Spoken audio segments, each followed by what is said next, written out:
ओम नमो भगवते वासुदेवाय। सभी भक्तों को जय श्री राधे कृष्ण। श्रीमद् भागवत महापुराण पंचम स्कंद षष्ठो अध्याय। ऋषभदेव जी का देह त्याग। राजा परीक्षित ने पूछा, भगवन, योग रूप वायु से प्रज्वलित हुई ज्ञान अग्नि से जिनके राग आदि कर्म बीज दग्ध हो गए हैं, उन आत्माराम मुनियों को दैववश यदि स्वयं ही अणिमा आदि सिद्धियां प्राप्त हो जाएं, तो वे उनके राग द्वेष आदि क्लेशों के कारण तो किसी प्रकार हो नहीं सकता। फिर भगवान ऋषभ ने उन्हें स्वीकार क्यों नहीं किया? श्री सुखदेव जी ने कहा, तुम्हारा कहना ठीक है, किंतु संसार में जैसे चालाक व्याध अपने पकड़े हुए मृग का विश्वास नहीं करते, उसी प्रकार बुद्धिमान लोग इस चंचल चित्त का भरोसा नहीं करते। ऐसा ही कहा भी है, इस चंचल चित्त से कभी मैत्री नहीं करनी चाहिए। इसमें विश्वास करने से ही मोहिनी रूप में फंसकर महादेव जी का चिरकाल का संचित तप क्षीण हो गया था। जैसे व्यभिचारिणी स्त्री जार पुरुषों को अवकाश देकर उनके द्वारा अपने में विश्वास रखने वाले पति का वध करा देती है, उसी प्रकार जो योगी मन पर विश्वास करते हैं, उनका मन काम और उसके साथ ही क्रोध आदि शत्रुओं को भी आक्रमण करने का अवसर देकर उन्हें नष्ट भ्रष्ट कर देता है। काम, क्रोध, मद, लोभ, मोह और भय आदि शत्रुओं का तथा कर्म बंधन का मूल तो यह मन ही है। इस पर कोई भी विद्वान बुद्धिमान कैसे विश्वास कर सकता है? इसी से भगवान ऋषभदेव यद्यपि इंद्र आदि सभी लोकपालों के भी भूषण स्वरूप थे, तो भी वे जड़ पुरुषों की भांति अवधूतों के से विविध वेश, भाषा और आचरण से अपने ईश्वरीय प्रभाव को छिपाए रहते थे। अंत में उन्होंने योगियों को देह त्याग की विधि सिखाने के लिए अपना शरीर छोड़ना चाहा। वे अपने अंतःकरण में अभेद रूप से स्थित परमात्मा को अभिन्न रूप से देखते हुए वासनाओं की अनुवृत्ति से छूटकर लिंग देह के अभिमान से भी मुक्त होकर उपराम हो गए। इस प्रकार लिंग देह के अभिमान से मुक्त भगवान ऋषभदेव जी का शरीर योग माया की वासना से केवल अभिमान आभास के आश्रय ही इस पृथ्वी तल पर विचरता रहा। वह दैववश कोंक, वेंक और दक्षिण आदि कुटक कर्नाटक के देशों में गया और मुंह में पत्थर का टुकड़ा डाले तथा बाल बिखेरे उन्मत्त के समान दिगंबर रूप से कुटकाचल के वन में घूमने लगा।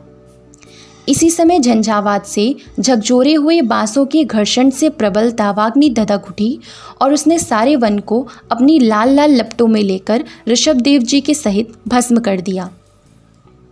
राजन, जिस समय कलयुग में अधर्म की वृद्धि होगी, उस समय कोंक, वेंक और कुटक देश का मंदमती राजा अरहत वहाँ के लोगों से ऋषभदेव जी के आश्रमातीत आचरण का वृत्तांत सुनकर तथा स्वयं उसे ग्रहण कर लोगों के पूर्व संचित पाप फल रूप होनहार के वशीभूत हो भय रहित स्वधर्म पथ का परित्याग करके अपनी बुद्धि से अनुचित और पाखंडपूर्ण कुमार्ग का प्रचार करेगा। उससे कलयुग में देव माया से मोहित अनेकों अधम मनुष्य अपने शास्त्र विहित शौच और आचार को छोड़ बैठेंगे।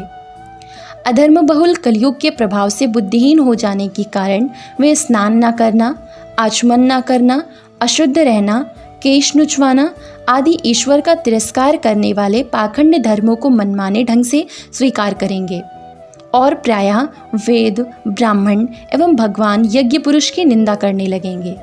वे अपनी इस नवीन अवैधिक स्वेच्छाकृत प्रवृत्ति में अंध परंपरा से विश्वास करके मतवाले रहने के कारण स्वयं ही घोर नरक में गिरेंगे।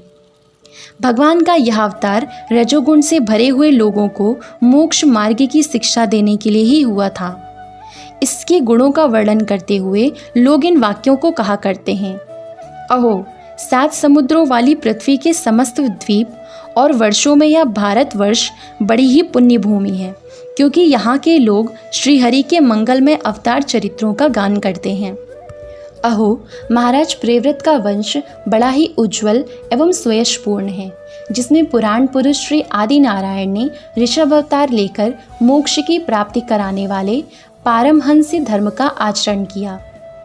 इन जन्म रहित भगवान ऋषभदेव के मार्ग पर कोई दूसरा योगी मन से भी कैसे चल सकता है? क्योंकि योगी लोग जिन योग सिद्धियों के लिए लालायित होकर निरंतर प्रयत्न करते रहते हैं, उन्हें इन्होंने अपने आप प्राप्त होने पर भी असत समझकर त्याग दिया था। राजन, इस प्रकार संपूर्ण वेद, लोक, देवता, ब्राह्मण और गौओं के परम गुरु भगवान ऋषभदेव का यह विशुद्ध चरित्र मैंने तुम्हें सुनाया। यह मनुष्यों के समस्त पापों को हरने वाला है।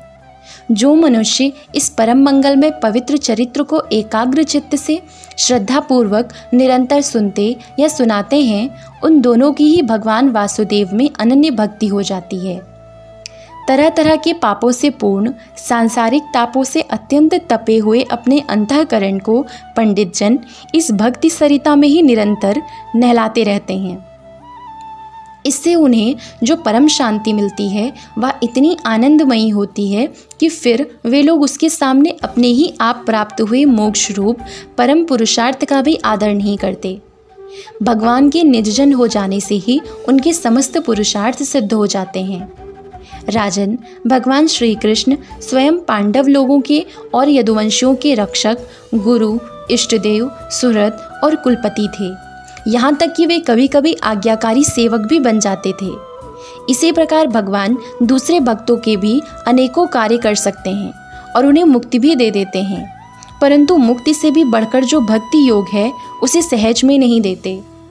निरंतर विषय भोगों की अभिलाषा करने के कारण अपने वास्तविक श्रेय से चिरकाल तक बेसुध हुए लोगों को जिन्होंने करुणावश निर्भय आत्मलोक का उपदेश दिया और जो स्वयं निरंतर अनुभव होने वाले आत्मस्वरूप की प्राप्ति से सब प्रकार की तृष्णाओं से मुक्त थे, उन भगवान ऋषभदेव को नमस्कार है।